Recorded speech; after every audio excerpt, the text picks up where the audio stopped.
Hey everybody, welcome to the Founders Mentality. This is episode number 15, and I am joined by my old neighbors before I moved to the new North Loop WeWork, SureSwift Capital. I wanted to talk with SureSwift about a couple of things today that I think everybody will find very interesting. Number one, just kind of what the startup story was behind SureSwift Capital. But the additional thing that I want to talk about today is the Tech.mn acquisition that happened very recently. There's a lot of changes in the works planned for what they're going to be doing with that, and I want to discuss that a little bit. Sitting next to me today, two guests. I have Jac and I have Kevin. Kevin's the co-founder of SureSwift Capital. So Kevin, why don't you do a real quick introduction and tell us about your background? So I came up through corporate America. I worked for a very large software company, started in sales, then got into sales leadership, and eventually moved into operations and general management of big divisions of this company. And it was, when I left, it was 20,000 people and $5 billion in revenue annually. And so had a 15-year career at this company that was wonderful, and I liked it a lot. And after 15 years, I was kind of done and ready to just do something different. And fortunately, I ran into my co-founder, a guy named Don, who had this idea for a company he wanted to start. And the simple idea was, let's acquire profitable internet-based companies and roll them up and help them grow and find economies of scale in managing a portfolio of companies instead of just one. So it fit. It was sort of serendipitous timing with what I wanted to do with my life. I was ready to step off the corporate treadmill and try my own thing. It was an exciting opportunity, but also lower risk than your typical, start with nothing and hope to grow a product, find product market fit. We're acquiring successful businesses that somebody else has frankly done a lot of the hard work of product market fit and acquiring customers and building whatever the business is. So that fit with my sort of risk tolerance as well. And so that was 4 years ago. Now 4 years in, we've acquired 32 businesses and have a team of 75 people around the world making them go. Wow. All right, there you go. You just answered a couple of my additional questions right in that. So we need to work on your elevator pitch. We got to get that down in a couple minutes. Shorter. No, I'm kidding. I'm just giving you a hard time. And anybody watching this on the video is seeing that Kevin was kind enough to wear one of the Sales Reach t-shirts, which he's the first guest to do that. Really? So yeah, there's got to be an award for that or something at this point. And I'm just thinking, God, I wore one of our new shirts so that we're not twinsies, because it'd be cute and all, but we got to try to vary it up a little bit here. Yeah. Okay, so sitting across from you is Jac, and now Jac, I actually just met just for the first time upstairs, and Jac is a part of SureSwift Capital now. Is it primarily because of the Tech.mn merger? Is that where Jac kind of came into the situation? Yep, that's right. So we acquired Tech.mn, and it was being run, for those that don't know, by a single founder, a single person. Yeah. And he was ready to go and do something else with his life, which is cool. That was agreed upon in the transaction. So one of our first jobs with SureSwift was to hire somebody who could pick up that work and carry it forward, and also sort of assemble a team of other people, which we can talk about, to kind of take Tech.mn into the future. So we hired Jac as our community manager, is the title that we gave, just because it's kind of a interesting business that that felt like the right fit. And Jac's got a great background that combines things like sales and events organization, and she can talk more about I want that. Jac, why don't you so we're gonna jump around a little bit here, because I'm gonna go back to SureSwift as a company itself as well. But before we do that, Jac, give us a little bit of a background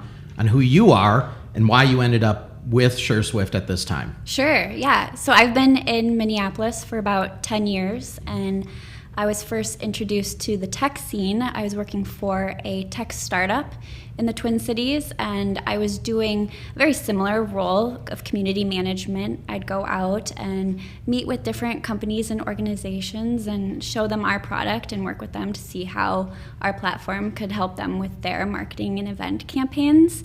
And after that, I did some content and was really missing kind of that community part of my position. And so when SureSwift posted the role on Tech.mn, I saw it and thought it'd be a good fit. And so here I am. I've been here for a couple weeks now and just getting our feet wet. It's great. I mean, Tech.mn has been a very important part of the local startup fabric for quite a while now.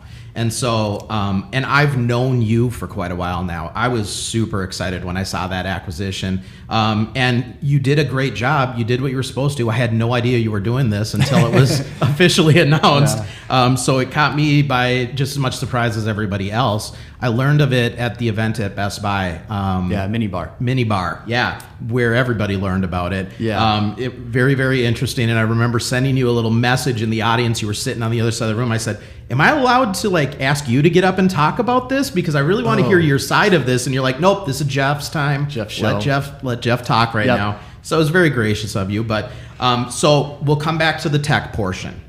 Let's go back to SureSwift because so this wasn't your idea. This was your co-founder's idea. Right. How did you guys come together? Where did this co-founding team come from? I wish I could tell you there was some magical story, but it's pretty boring. Our kids played soccer together and went to school together. Okay. And actually, our wives were friends before Don and I became friends. Okay. Yeah. Where it started to get into business conversations was a part of the story was so I had decided I probably wanted to do something different than my corporate life, but I didn't know what that was. And I had met a doctor in Victoria, British Columbia, where I lived at the time, who wanted to start a medical device company. Okay. And it sounded really interesting and a really good idea. And it was literally like a drawing on a napkin with no funding, no product, no nothing. So it sounded cool, potentially high reward, but also high risk. And in trying to figure out, so you and I now live in this space where we know a lot of people founding companies, and the network is there to bounce ideas off of people. At the time, I didn't know anybody who had started a company except for this guy named Don. Right. So my wife actually encouraged me to, take him to lunch, pick his brain, ask him about this medical device startup thing. Okay. Through those conversations, I realized the medical device thing was cool and interesting, and it may someday become a cool company, but super high risk. Yes. And in talking with Don and him learning more about my background, he said at some point, I don't want to make your life more complicated than it already is trying to make this decision, but I have this idea for a company that I have wanted to start for a year. Right. It fits perfectly with your background. Let's do this together. Had either of you owned your own business prior to this? He owns with other business partners several successful software startups. So he knows what he's doing in the how to start something in the technology space. I had not. This was your first time? This was my first time. I had always wanted to own my own business or start my own business, but never had the right idea. So, two things real quick. The number one reason that I even started this podcast was exactly the point of what you just said. Even today, it is hard finding your support group, and it's incredibly important to have that group of advisors or consultants or just thought leaders in the space of startup to get going. You just need to start, and that's a scary thing for a lot of people to do. And so it was great that you were able to find that person. The guest that I just had on, I haven't released the episode just yet because we're kind of recording these rapid fire right now, but it was Rally Registry, and we talked about their story of finding their co-founders and how important it was to make sure that they were aligned with the right people in that instance. I don't have a co-founder. I've never had a co-founder in any of the businesses I run. I just prefer to work alone, but I hear a lot of people talking about the value in having a co-founder. I just kind of leverage my team like a co-founder. I let my team hold me accountable for the things that I need to be doing. I think it's important to figure out who you are and what matters to you. I'm lucky in that, I have a co-founder, but he's very hands-off and he's there for advice, and we, any major decisions like an acquisition we make together. But operating the business is mine to do. But I have, him as a teammate if I have questions or I'm not sure of a decision. But like you, I also leverage my team and my network of people who have no stake in SureSwift. They just want us to succeed, or they want me to succeed. And there's lots of different ways to do it. A lot of people will say you have to have a co-founder because nobody can do it alone. I don't subscribe to that because any sort of blanket statement to me like that is a little bit ridiculous. And if you're a person who prefers to work alone and make all the decisions, then you don't need a co-founder. Just get, like you said, just get started. As long as you're the kind of person that's willing to listen to other people, right? I think where the risk, I've had a handful of investors or potential investors that have not invested in my business because I'm a lone wolf. Oh, right? really? They only invest in companies that have a co-founder in the equation. See, I think that's a little short-sighted, and like I you're gonna agree. miss opportunities if you have that simple rule that is I black absolutely and white. agree. But that's fine. But I think that you really do have to look at it on a case-by-case basis. I don't make decisions by myself. I don't. I make decisions by committee. And I think that the fear is that if you're a lone wolf, you're making decisions by yourself. And I think that, even if you are by yourself in a company, you need that sounding board, whatever it is. And so when people have great co-founders, it's always a good thing. I've never seen a good co-founder situation go the wrong way. There's a plenty of ways for it to go wrong, right? So hopefully it never goes that road, right? Well, yeah, and the downside is you could be really excited or passionate about an idea together with a co-founder, and one may lose that passion, or one may have life circumstances that mean they don't want to do it anymore. And then, I mean, that's true of any sort of partnership. And I think there is what I don't like is a one-size-fits-all. You must do X, which it sounds like some of these potential investors have said, and that's fine. Like they can go invest in other companies, not yours. Absolutely, not going to break my heart. Yeah. All right, so a little off topic here. Whose child was better at soccer? No comment. Okay, that's fair. I'll let you get away with that one. Had to put you on the spot and see what you'd say. So 36 companies now you've acquired? 32 companies that you've acquired. This is a very interesting thing to me because I feel like this is a pretty unique space that you're in. I don't see a ton of people doing business the way that you're doing business. The way that you've structured your business is really impressive. You said 70, how many employees now? 75, I think, around the world. Yeah. Talk a little bit about how you've kind of like orchestrated those employees.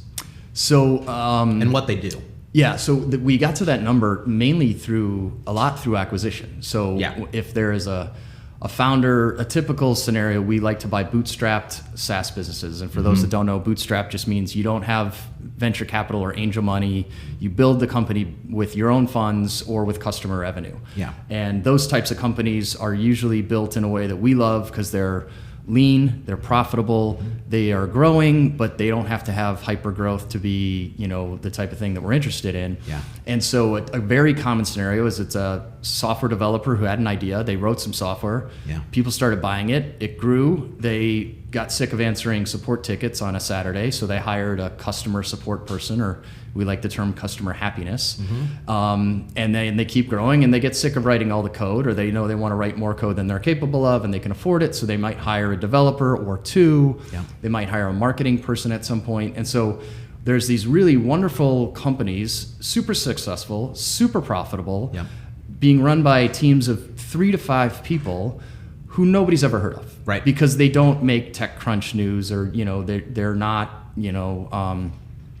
in the headlines of the local newspaper because they don't need to be to get customers. That's not part of their strategy. Right. So when we acquire those businesses, we typically ask the founder to stick around for a little while to help us transition, make sure we understand it, and we're going to be successful carrying it forward. And we also hire their team. Yeah. So the way that we got to this remote first approach, not just remote is okay, but remote first. Jac and I happen to live in the Twin Cities because the Tech.mn role has to be somebody in the Twin Cities. Yeah. But the rest of our businesses are run by people literally around the world, from Hungary to Tel Aviv to Portugal to Brazil. And it's because when I first launched the business, I was living in Victoria, British Columbia, and I knew I wasn't going to be living there forever. So I didn't want to build an office in that space just to leave and then have to go back and babysit that office. Right. So when I started hiring, I didn't care where the people lived. I just wanted to hire the best people in the world for the particular job. Yeah. And when we acquire the businesses, we take on the teams that the founders have created, and we assume that they're really good, smart people until proven otherwise. And almost without exception, the people have been great and they're still with us for all these acquisitions. Yep. And so that has created this network of really talented people around the world, which has, so we kind of backed into that approach for finding and maintaining talented people. Yeah. But now I would not do it any differently if I had it to do over again. Yeah. I think a remote first approach has so many benefits that outweigh any of the drawbacks of not being able to get everybody in a room at any given time. Okay, so Jac, get ready because this is my last question specific to SureSwift, and then we are coming your direction. Yeah. So anyone watching that's going, Josh is such a jerk. He has 3 people. He's got 3 people in the room. He's only talking to one. I'm not talking to Jac. I'm getting there. I'm keeping the process flowing. Yeah. What I'm always curious about with businesses is how people actually started them. So we've kind of heard the story of how you met your co-founder. Your co-founder had the idea, and you invest in bootstrap businesses. Did you also bootstrap the start of this business? How did you acquire that first acquisition? So we both we pooled our own capital. So me and Don pooled some money together, and that we had some money to make an acquisition. And the fortunate thing about our business is we bought our first business. So we signed our partnership agreement July 4th of 2015, which I call my Independence Day from corporate America. And by the end of July, we had bought a company that was profitable and making money every day. Yeah. So as we grew, we now have 5 partners on the team who also contributed more capital. Along the way, once you have a nice P&L and a healthy balance sheet, banks are willing to loan you a little bit money, so that gave us some more runway. Yeah. So I guess you could say we bootstrapped it because we didn't go seek investors, but people listening to this would probably be like, I'm not sure about that, Kevin. Like, you are your own investors or whatever. But, sure. All right. So nobody listening, no hurtful comments. Let's just let it be what it is. Send comments to josh@salesreach.io. There you go. There you go. No, I love it. I mean, it's just, and the more businesses you acquire, you can just pool the revenue from all of them and just show, collective success. It makes it easier and easier to acquire the next business and the next business. It's going to be really exciting to see. I mean, you just celebrated an anniversary, I heard. Right. So congratulations. It's going to really be exciting to see what happens in another 5 years. I mean, the size companies you're already acquiring are getting bigger and bigger every time. Well, not every time, right? I mean, sometimes you're going with in between all different size businesses. So let's go to the most recent acquisition, or has there been one since Tech.mn? As of recording, this is our most recent, but we've got another one coming in next week. Okay, so but I can't tell you. We won't talk about it yet. Okay, so the most recent acquisition, and the reason Jac is here, and I think something that a lot of the listeners on the show are going to want to know about because most of my audience is here in Minnesota. Tech.mn. Yeah.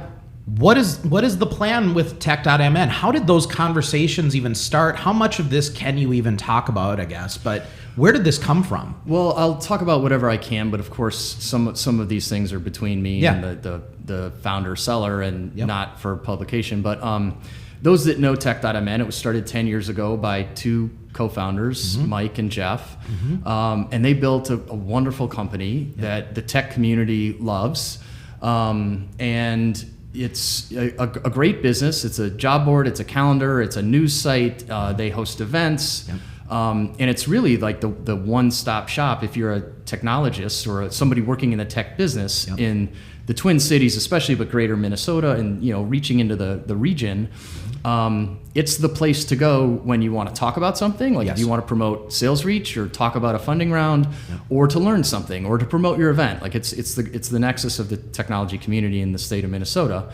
And I had, those that know the story, this is public, Mike and Jeff parted ways. So Mike decided he wanted to focus on his other business and not work on Tech.mn anymore. That was about 6 months ago, I think. And I happened to have coffee with Mike shortly thereafter, just kind of catching up because he and I have become friends since I moved here. Okay.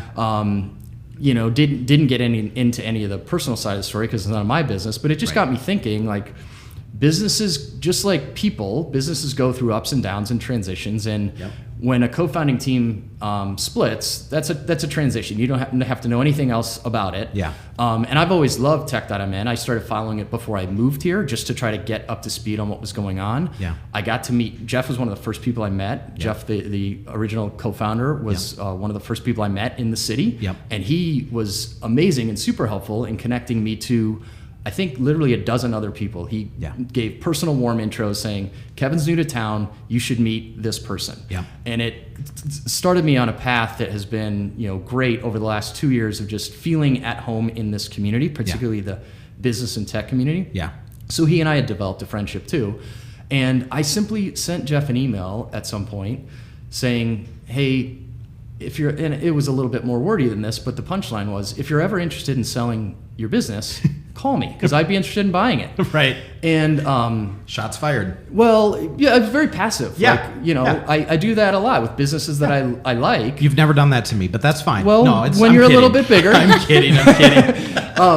So, you know, those that know Jeff would know it was a conversation. You know, he had some very pointed questions about like, why do you want to buy it? Right. What is your plan for this business? Because he cares deeply about the community and the business, and wanted to make sure that I wasn't going to shut it down, or I don't know why I would do that. But he wanted to make sure that our interests were aligned. Right. And you know, through a couple conversations, it moved pretty quickly after that. And you mentioned the announcement right before Minibar. Yep. That was not a coincidence. It's one of the biggest events in the community. Right. Caused a lot of buzz. So we published it the Friday night before the Saturday meeting. Yep. Got a lot of attention, all positive. I got a lot of really cool emails from people, some that I knew well, like yourself, some that I barely knew or had never met, saying, you know, we think this is good for the community to have new investment in this platform. Yeah. And how can I help? Yeah. Which has been really amazing and humbling, frankly, for, you know, really smart, talented, important people in the community to say, I want to help. And so, yeah, I'm excited to carry it forward with the help of Jac and the team that we're putting together. Yeah, no, I think it was the perfect time for it, honestly. And I think you're totally right. How amazing is that to take something that's been around for so long, that's been important to so many people for so long,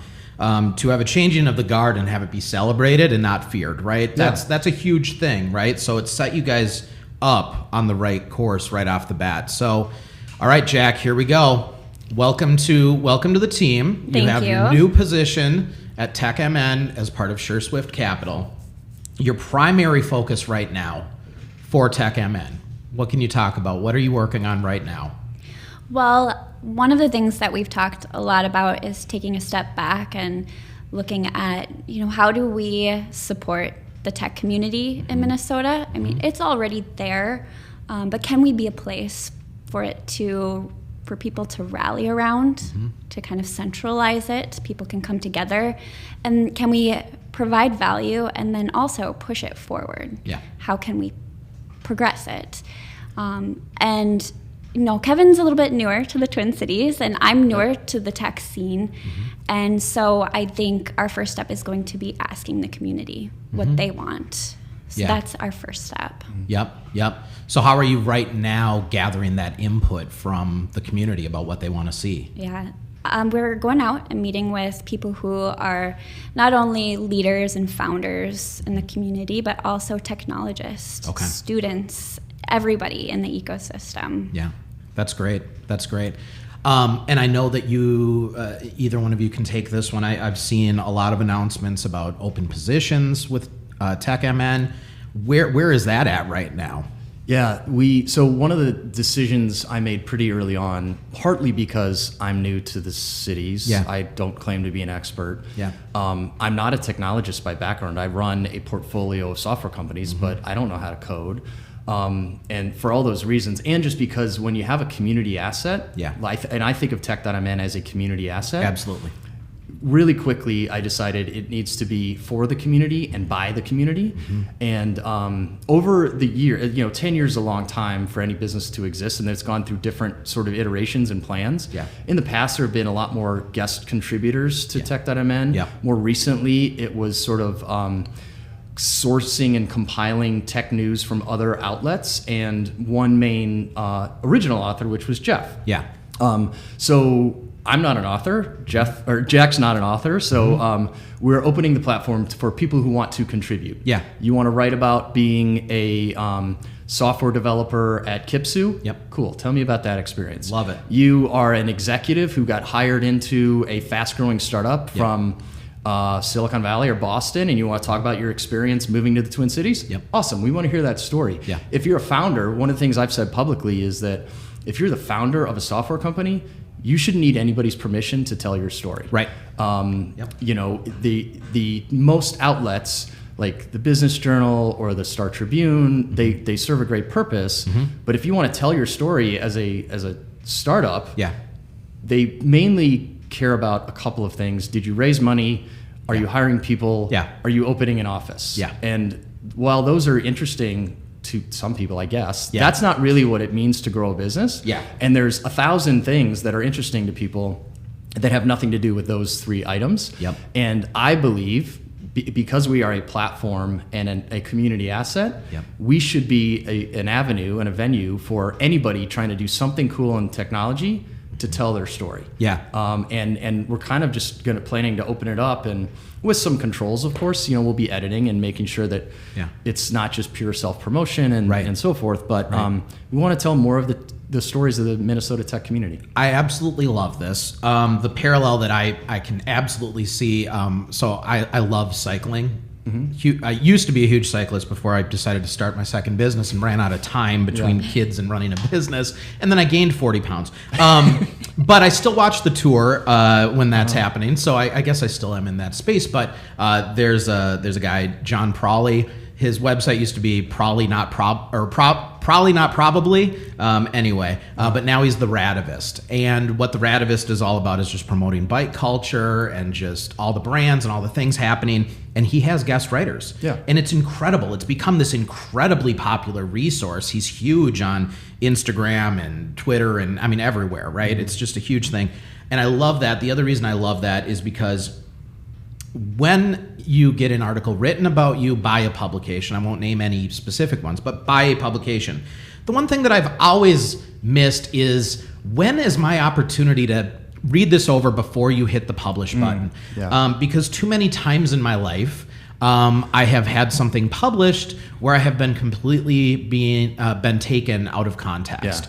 And when we're talking about raising money or customers that are using the product, specifically maybe the difference in verbiage between trialing a product or vetting a product, those are 2 totally different words. And when the editor uses the word trialing instead of vetted, it makes you look unethical. It makes you look like you're maybe not being honest with the story. There's no opportunities to edit that. Yeah. When you can write your own story and have your team look it over and put it out there, I love that idea. And it also creates an opportunity for whether you're you want to hire a bunch of people, or you're just starting and you're looking for people to join you, you're looking for a co-founder, you're looking for investors. Those are all important things that happen in business. And if you're spending your time trying to get in the door of one of these other publicists or journalists, it's like a sliver, and you might get a mention. But you're not going to be on the front page of the local newspaper. And even if you are, it's such a blip, and then they're on to the next thing. Where our platform can be a place where your story can live, and you can update it, and you can tell people what's new with what's going on. And you don't have to be raising a bunch of money. I mentioned, we love bootstrappers. Those people don't make the news partly because they don't care and they don't need to. Right, but they're partly because under the radar. the typical news agency thinks their story is not interesting. Right. They're not raising money. They're not opening an office. They're not, whatever. They're not hiring 100 people. And they're just running an amazing business. And why isn't that something cool to talk about? And I think the more we tell the real stories of the tech community, in the person's own words, I think there's another thing that I've been thinking about recently, and I don't know if you'll identify with this, Josh, but there's this notion that like the startup community is like it's cool and it's different and it's off to the side from what normal people do. Right. And while it's nice to think, oh, you're a startup founder, that's cool. And that is cool. I think of it more like it's gutsy to start your own business. But I also think there's value in pivoting that to say it's just normal. Normal people do these things. And in the Twin Cities, we have an amazing advantage in that there are, I think, 18 Fortune 500 companies here in the Twin Cities. That's a lot of people with a lot of talent that could start their own business and create economic value for the community, hire people, et cetera, et cetera. And I know personally, I imagine you two do also, people that would like to be in this space, maybe because they think it's cool, but also because they think it's a fit for their personality and their talent. Right. But there's a little bit of a fear factor of like making the leap and starting one's own business. And I think if we can reduce or eliminate that fear factor and make it feel normal, and also make it okay to try it and not succeed. then the world will be a better place, and there will be more people launching businesses and creating economic value. Yep. And in a way, I don't want founder to continue to be thought of as cool. Right. Or not even, it's not even just about the founders, like right. joining a startup when it's a little bit higher risk Yes. because it may not survive. Yeah. That should go, I want that to evolve from being a cool thing to try or a risk to take to just be, this is what normal people do. Yep. Step off your corporate treadmill, Yep. do this normal thing, Yep. and if it doesn't work out, you can either step back onto the corporate treadmill or go do something else. Yep. And it doesn't have to be this like monumental risk everything, roll the dice thing. Right. Normalize entrepreneurship. Yeah. Okay, I'm going to make a shirt with that. It's mine. I own that now. Okay. TM. I'll get you one though. No, this has been great. So Jac, we're at time. Yeah. Okay, so we're going to cut this off. But Jac, what I want to hear from you before we're done with this one is, what are you most excited about in your role in reshaping Tech.mn? Kind of like what I said before, is really getting the community together. Mm-hmm. I love when you go into a room and you have a group of people that just click and magic can be made, and I feel like we can create more of these pockets in the Twin Cities so that business can thrive and Yep. new projects can expand. I love it. I love it. What's the big next thing for SureSwift Capital? Big next thing for SureSwift Capital, what I can talk about Yeah. is, we, after 4 years, we've made a lot of mistakes and had some successes. We have a really outstanding team, not just Jac, but the 75 humans all over the world. And we have a really well-defined playbook to where I feel each of our most recent acquisitions is the best acquisition. Sure. The one that we're closing next week, I fully expect will be the best one we've ever done in terms of the founder's experience and how they feel with the whole transition, Yeah. our experience in picking up the business and carrying it forward. So unlike some, like there's no product to be launched, Yeah. there's no pivot to be made. We are in a place that feels really good as an owner of a business or a founder where there's no shortage of problems. There's always things to be fixed, Yeah. but we're in a good spot, and I just want to keep doing what we've been doing. So then in 5 years, I don't put numbers on like how many companies we want in the portfolio or how much revenue, whatever. I firmly believe, and the other analogy I like to use is I'm not interested in, the All-Star game was just this weekend for baseball. Yeah. I'm not interested in home runs or looking at grand slams. Yeah. I believe good businesses are built by going out on the mound and throwing a good pitch every day, Yep. and throwing as many good pitches as you can. And so that's the mode we're in right now. Just throw good pitches, Yep. pick good businesses to acquire, hire amazingly talented people, Yep. treat them well, do the disciplined things to make businesses successful, everything in the portfolio successful every day. And Yeah. so, that it may be a boring answer, but that's the business that I want, is boring, stable, successful. Yeah, I love that. So anyone listening, if you have a successful SaaS company and you're considering, turning that over, selling your business, I can vouch for Kevin personally. Great guy. I've known you for a handful of years now. I trust you. You're a trusting person. I see the care that you give your business and the people who work around you. So I would highly recommend, if there's anyone listening and they just want to have that conversation, to reach out to you.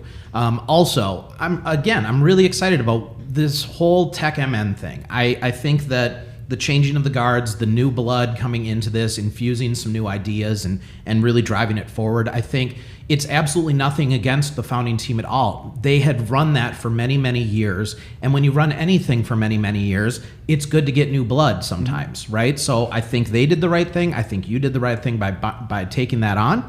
And I'm really excited to see what happens with that, with both of you guys behind the wheel on that. So that's it for today's episode. Thanks, everybody, for listening. This episode will actually be released after this new acquisition you can't talk about. So if you just listened to this episode and you're wondering, what is this business that Kevin's talking about? You can just look like in the news a week ago at this point, and you'll see it there. And I look forward to everybody joining us. Make sure that if this is a show that you're finding value in, that you're telling your business partners, your friends, your family, whoever, so that I can help get the word out about what entrepreneurship is, so that we can all help each other get to that next level together and be successful together. But thanks again for joining the Founders Mentality, and I'll talk to you in 2 weeks. Bye.